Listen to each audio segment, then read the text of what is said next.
1 కొరింథీ 6:20 చదువుదాం. విలువ పెట్టి కొనబడిన వారు గనుక మీ దేహముతో దేవుని మహిమపరచుడి. అంటే దేవుని వాక్యం ఏం చెప్తుందంటే వెరీ ప్రెషస్, ఎంతో విలువ, వాల్యూ దేవుడు మనకి ఇచ్చి, అవునా, తన రక్తముతో, తన విలువైన ప్రశస్తమైన రక్తముతో దేవుడు మనల్ని కొన్నాడంట. ఆమేన్. అవునా, మనము అమ్మబడిన వారము కాదు, మనము కొనబడిన వారం. ఆమేన్. మళ్ళీ చెప్తా, మనము అమ్మబడిన వారము కాదు, మనము కొనబడిన వారం. మనము కొనబడినామంటే మేకల యొక్క రక్తం కాదు, కోడల యొక్క రక్తం కాదు, కోళ్ళ యొక్క రక్తం కాదు, కానీ సృష్టికర్త అయిన దేవుడు తన హోలీ పరిశుద్ధమైన రక్తం చేత ఆయన మనకి వెల చెల్లించాడంట. నిజానికి అపవాదికి మనం అమ్మబడ్డాం, అవునా, బంధకంలోకి వెళ్ళిపోయాం. అయితే ఆయన తన విలువైన ప్రాణాన్ని పెట్టి, ప్రశస్తమైన రక్తమును పెట్టి లాక్కున్నాడు మనల్ని. ఇది నా సొత్తు అని దేవుడు లాక్కున్నాడు. ఆమేన్. ఇది నా సొత్తు అని, ఇది నా సొత్తు అని తన ప్రాణమును పెట్టి, రక్తమును పెట్టి మనల్ని కొనుక్కున్నాడు.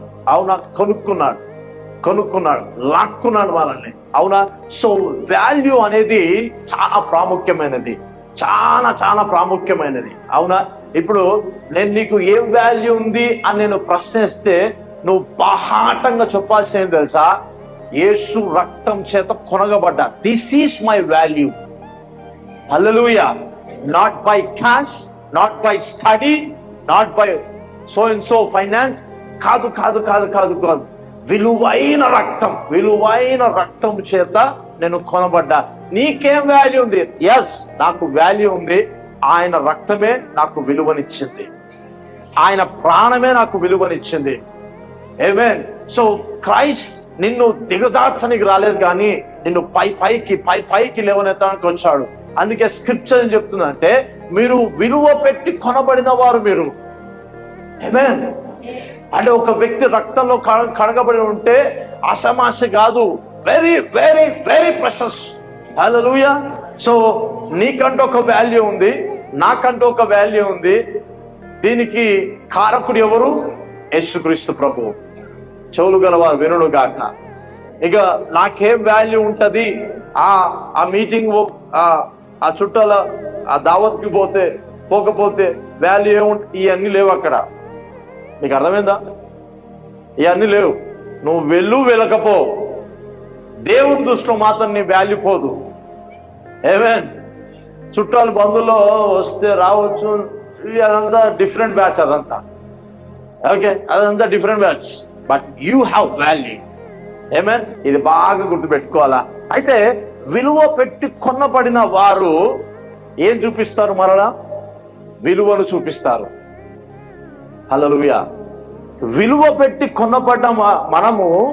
ఎవరి చేత ఎన్నికించబడ్డాం? మనము దేవుని చేత కొనబడ్డాం. ఆయన సొత్తుగా మనం ఉన్నప్పుడు మనము ఏం నేర్చుకోవాలి తెలుసా? గివ్ వాల్యూ టు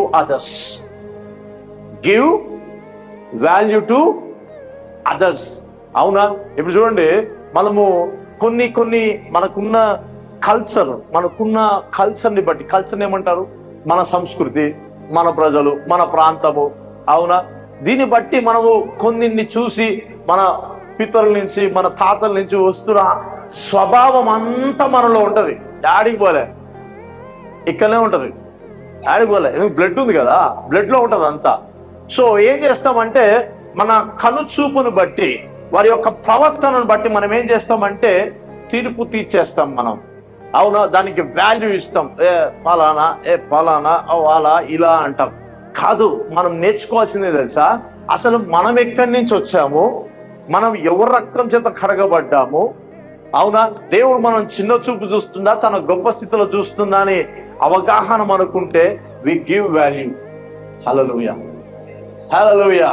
కుటుంబానికి ఇస్తాము, పిల్లలకి ఇస్తాము, తల్లిదండ్రులకు ఇస్తాము, బంధువులకు ఇస్తాము, పెద్దవారికి ఇస్తాము, అత్తగారికి ఇస్తాము, మామగారికి ఇస్తాము. For every one.